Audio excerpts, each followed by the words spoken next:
be able to handle that. We got a lot of veteran guys. And I just told the young guys earlier, hey, if you don't know, just step back and watch these guys do it. And so I was pleased with that. Definitely a little bit rusty offensively.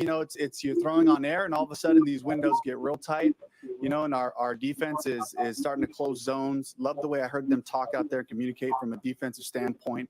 And I'd like to see the offense's tempo coming out of the huddle to be better, attack the line of scrimmage. So that just shows me there's still a little bit of uncertainty about what we're doing, what are things called to get the tempo that we want. But that being said, just a spirited day and a lot of really good work from the group. How do you feel like, I know it's very, very early, but how do you feel like Bryce is? How is Bryce picking up the playbook? He's doing fantastic with it, and the way that we do it is part to whole, really. So as we teach our concepts, just for an example, okay, so we say we have a pass concept, right? We're not going to use 6 different formations today to run this concept. It becomes something really good that we're effective at. We'll start to build it out. So for us, the formations are pretty vanilla, so that we can just teach the concept and what we want out of each route, the depth, the footwork for Bryce, for Andy, for Jack, and so that's the approach right now. So as I expect him to do, he's really mastering that part of it, the run game as well, just starting off with like the core of what our run game looks like so that the centers can make the right calls, the backs can press it the proper way, and the quarterback can get us to the right run versus the different looks. So really pleased. Yeah, obviously there's not a lot of contact in practice, but we saw Bryce throw a few passes down the field where he connected with Ian and Adam. What have you seen from him as a deep ball thrower so far? Yeah. Deep ball, short intermediate.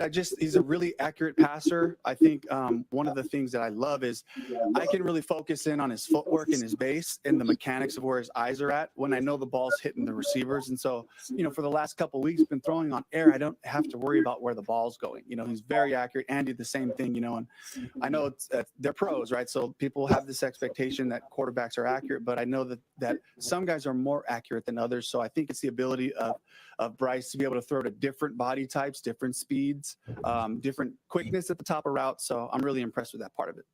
Dave, with the rest you talked about, throwing the quarterbacks, the rookies, was that still like where you thought it was? How was it with your expectations? Yeah, honestly, I come with open expectations. If they want to show me that we're dialed in and we're ripping it and we can start kind of moving along the progression of what we're installing, then I love that. Today what it looked like is there's some fine tuning that still needs to happen, with some of our vertical routes, the timing of it, where the receiver's turning his eyes, the landmarks that our quarterbacks are throwing to. We got a ways to go. So, but it's good stuff. And now we get to have actual film against the defense and be able to watch our guys doing it. I think they're probably getting sick and tired of us watching, Tampa, Seattle, like historic clips from different teams. It's like, let's start building our own inventory of passes so we can study it and correct it. Dave, you mentioned different body types and sizes. How does that impact how you're putting things in right now when you've added a Deontay, an Xavier, just different types than you've had in the past? I would say, Darren, generally, like the starting point for us is we just put in some core concepts and ask our guys to kind of fit the core concepts. That won't stay that way. The commitment of the offense and defense and our staff is let's become what our players do well. But I think right now we're still in such a general phase that we're not really, honing in on the different skill sets of each guy. It shows up in windows, but we'll move guys in formation. We'll put someone who may traditionally be an outside receiver will end up in a slot. A tight end may be outside at some points, and the backs will be involved in empty. So I think we're still pretty early with that process. Anything you've seen from in person that maybe didn't show up in your film?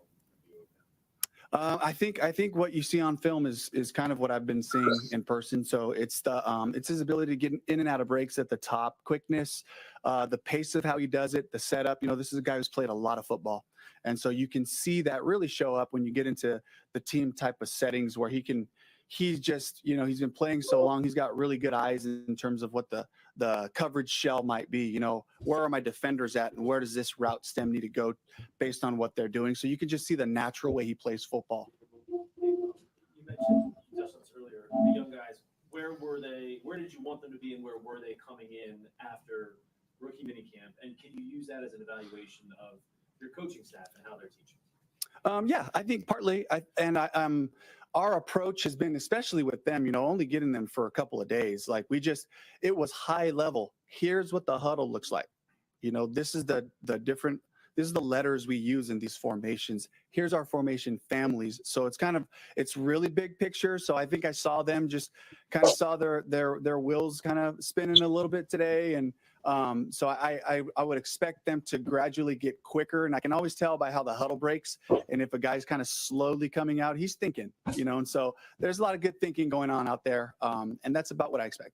Philosophically, how do you create that from scratch, that almost like syllabus, right? Or how you're going to teach it? Yeah, so it kind of goes in like 9 install cycles. So basically on offense, we have 9 installs, and it covers most of the core of our offense.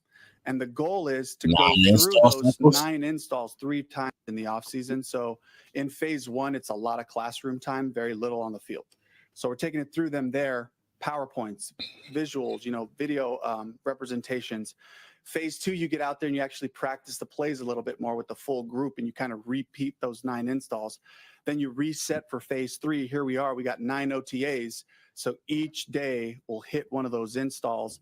And then we kind of have like a final exam, if you will, for minicamp, where we get them together. We mix them in those couple of days. We mix all 9 in and give them a chance to kind of study it, and then kind of give them a little bit of us, send them off in the summer with, hey, so here's the system. This is what a typical practice day would look like. And then we restart the process when we get in for camp. You saw Ian Thomas a couple of times, like some deep catch and another one on the side. How are the other talents you've added around Bryce kind of open things up for that position that never seemed to get opened up last year? Yeah, I think honestly, again, back to the point, like I love bringing in young talent to raise the level of competition for every room. And what I love to see is for the guys who have been here to kind of feel, all right, there's this new person that, is drafted pretty high, and we may have expectations for a guy, and the guys that respond the right way, they show up and they work hard. They show up and they keep working on their craft, and they look for those opportunities to make plays. So it was great to see Ian, making a few plays like that today. Yeah, the young talent that you got during the draft to help Bryce get better this year, are you seeing, how much evidence are you seeing of that so far that can be a big help?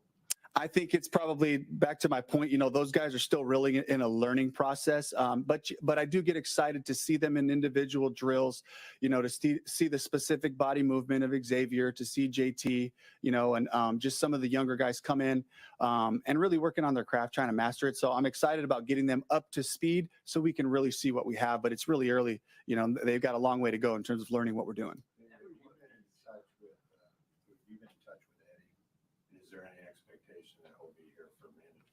I have not talked to him. So, I think we're just focusing on the guys we have. I'm glad we have Harrison Mevis here so that we can actually go through our field goal block period. So just really focusing on the guys that are here. And I'm sure Eddie, he's got a plan for this whole thing. So every one of these NFL calendar landmarks is a first for you. Yeah. What are you adjusting to? What has been maybe the biggest adjustment? Oh, yeah, I think it's just, the week ends, but then my wheels have to be kind of turning for the next week coming up. Calendar adjustments. What type of load are we having on the whole group? Are we getting enough work? Are we getting too much work? And so Andrew Altoff, he and I just check in daily and kind of, have a specific plan for guys, trying to make sure we have the right amount of work for this time of year. And really do it intentionally, so I think some of those things are probably, the newer type of elements than what I'm used to, this being my 15th off season in the NFL, but first as a head coach, having to kind of go through some of those things. And of course, just other logistical planning things like for camp, for different events, trying to build the team, and how can I then also incorporate, just some team philosophy stuff into our meeting rooms when we're really trying to focus on the X's and O's part to try to trickle in a little bit of culture and those things. You talked about timing coming out of the huddle, but during the combine, you also talked about Bryce's timing, getting the ball out of his hands. Where are you guys at in that process with timing his passes? Yeah, I think today is like a really good starting point for because really what's going to allow Bryce to learn the timing as he grows is having the defense out there to kind of see like these windows close quickly. How quickly can I, if number one in progression is going to be, off pre-snap, how quickly can I get to 2 and 3? So those are all the things that I can't wait to just get into the meeting room, study what we did today, and build off of that and just kind of stack those days. But this is really the time that we're starting to evaluate that. Can you provide clarity on Amari Barner's injury? We knew that it was an Yeah. injury. Did you provide clarity on what the injury is and what his timeline is? Yeah, he had a pretty good ACL injury, and so he's progressing great. He was on the field doing some straight line running stuff today. He's been here every day working with our athletic training staff just to build the strength around it, his flexibility and all that. The reports we're getting is great. So he's trending in the right direction. I don't have a specific date, but he is out there working and he's got his cleats on doing stuff. So I'm looking forward to getting him back up to speed where we could have him in a practice at some point.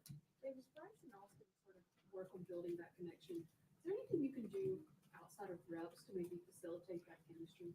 Really, it's just up to them to kind of catch those early windows out there. We're really restricted with the time that we can be on field doing those things. And that's what they're doing. You start the walkthrough period and we have a center quarterback exchange at the beginning of every day. And then, just the constant communication of, hey, the ball was here or the ball was there, or Austin can even say, like, when I'm stepping right, it feels like you're a little bit short on this side, so they just constantly have to be talking and giving feedback immediately after each play.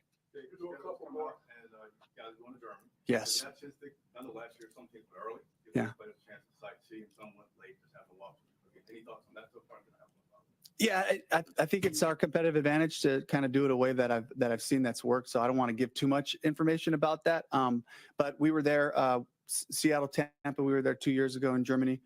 So we've had that model, and then I was able to pick Coach Bull's brain a little bit about what they did on their side of it. And so we have a plan for that. I'm excited to get out there though. Speaking of the, Yeah, you got to earn it. You got to earn primetime games. Those things don't just come along. It's every year. You don't start out that way, and they don't just throw you on primetime games for no reason. We have to build something, a version of football that we're proud of, and be able to accentuate the strengths and talents of our guys that we have. And then I think that the world will want to see that at some point. But we got a long way to go, and we got to earn those type of ops. well, that was my question. Well, I'll piggyback on that. Do you use that as kind of motivation then for the guys, or? I'm not a negative motivator. I'm about possibilities. I'm about how good we can become. And so I think maybe some guys would be naturally motivated that way if they do. That's just never really worked for me. I don't know who the teams are. Look at the schedule. I can't tell you whether I'm excited about it or not. I'm just excited. It just makes it more real for me now that it's on paper and it's a solid schedule. It's like, okay, now this feels real. This season's going to happen, whether we like it or not. Here it comes. And it just gets me excited to go forward and do that. But we just don't know, the teams that start off, a certain way in the first 4 games are a different team in the middle of the season. And I just my expectation for our group is we take it 1 week at a time and we just get better the following week by working hard and by working together. Thank you, Coach. Mhm. Thank you.